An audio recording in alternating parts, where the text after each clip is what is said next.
है दर्शकों से रूबरू होने का, उनसे बातचीत करने का, उनके वीडियोस पर सवाल लेने का। और इसके लिए मेरे साथ हमारे मेहमान भी जुड़ गए हैं। हमारे पास हैं Suresh Sadagopan, founder Ladder seven financial advisories, और साथ ही हमारे साथ हैं कंप्लीट सर्कल कंसल्टेंट्स के को फाउंडर क्षितिज महाजन। आप दोनों का ही स्वागत है हमारी इस बेहद खास पेशकश में, जहां पर हम दर्शकों के सवालों के जवाब भी देंगे और साथ ही जो बाजार में अस्थिरता हमें फिलहाल दिखाई दे रही है उससे कैसे निपटा जाए इसके बारे में भी उन्हें डिटेल में समझाएंगे। लेकिन चलिए शुरुआत करेंगे और सबसे पहले एक दर्शक का सवाल है जिन्होंने वीडियो के जरिए अपना सवाल हमें भेजा है। मैं चाहती हूं कि हम पहले उसका रुख करें और चलिए पहले एक सवाल देख लेते हैं जो हमारे दर्शक ने भेजा है।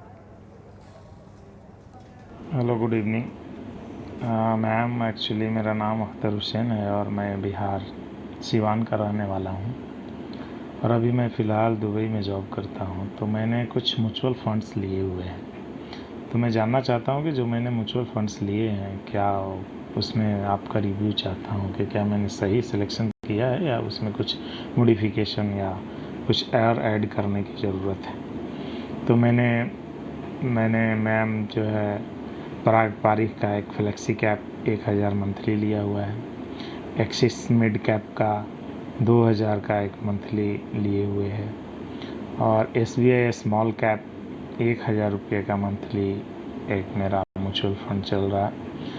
प्लस मैंने एक IT सेक्टर का आदित्य बिरला सन लाइफ डिजिटल इंडिया फंड 1100 रुपया पर 15 डेज एवरी 15 डेज का लिए हुए है और मैंने 1000 रुपये का वीकली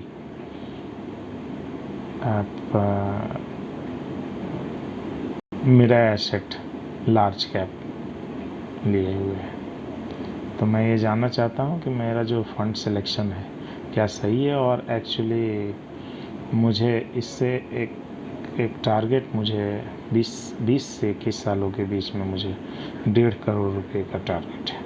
तो क्या मैं ऐसा अचीव कर पाऊँगा इन म्यूचुअल फंड के सिलेक्शन के थ्रू?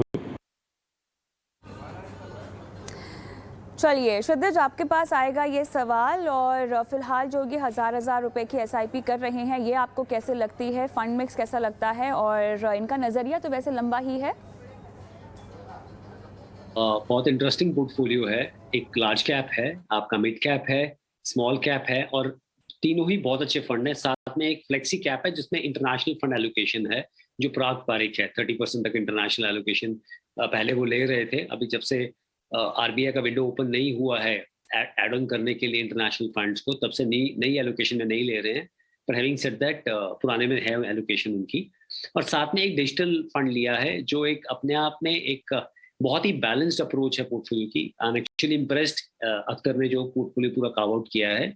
7000 की मंथली सिप कर रहे हैं और अगर वीकली सिप कर रहे हैं मेरे की तो वो 10,000 की हो जाएगी अगर वो 4 भाग में जा रही है सिप।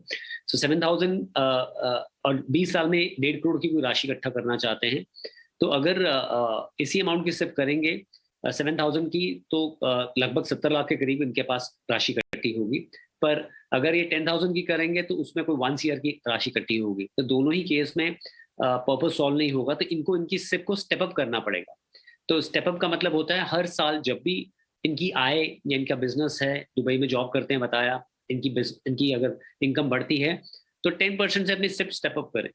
अगर 7,000 को हर साल से 10% से स्टेप अप करते हैं, मतलब हर साल पहले साल 700 रुपीज ऐड करते हैं और हर साल उसके ऊपर 10% करते रहते हैं तो कोई 1.3 करोड़ का कॉर्पस इकट्ठा होगा अगर 12% पे पोर्टफोलियो में रिटर्न आती है, जो कि एक नॉमिनल रेट ऑफ रिटर्न हम मानते हैं कि हाँ इक्विटी में वो बन सकती है।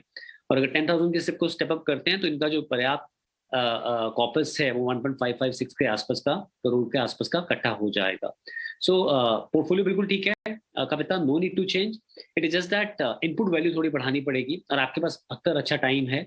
जब भी आपके पास स्कोप हो आप प्लीज अपनी सिप को स्टेप अप कीजिए, अपनी सिप बढ़ाते रहिए and number of units accumulate कीजिए और वैल्यू आपको 20 साल के बाद अच्छी मिल जाए। ऑल राइट, तो चलिए सुहेल अख्तर के लिए ये सलाह आती हुई, लेकिन हमारे अगले दर्शक को हम काफ़ी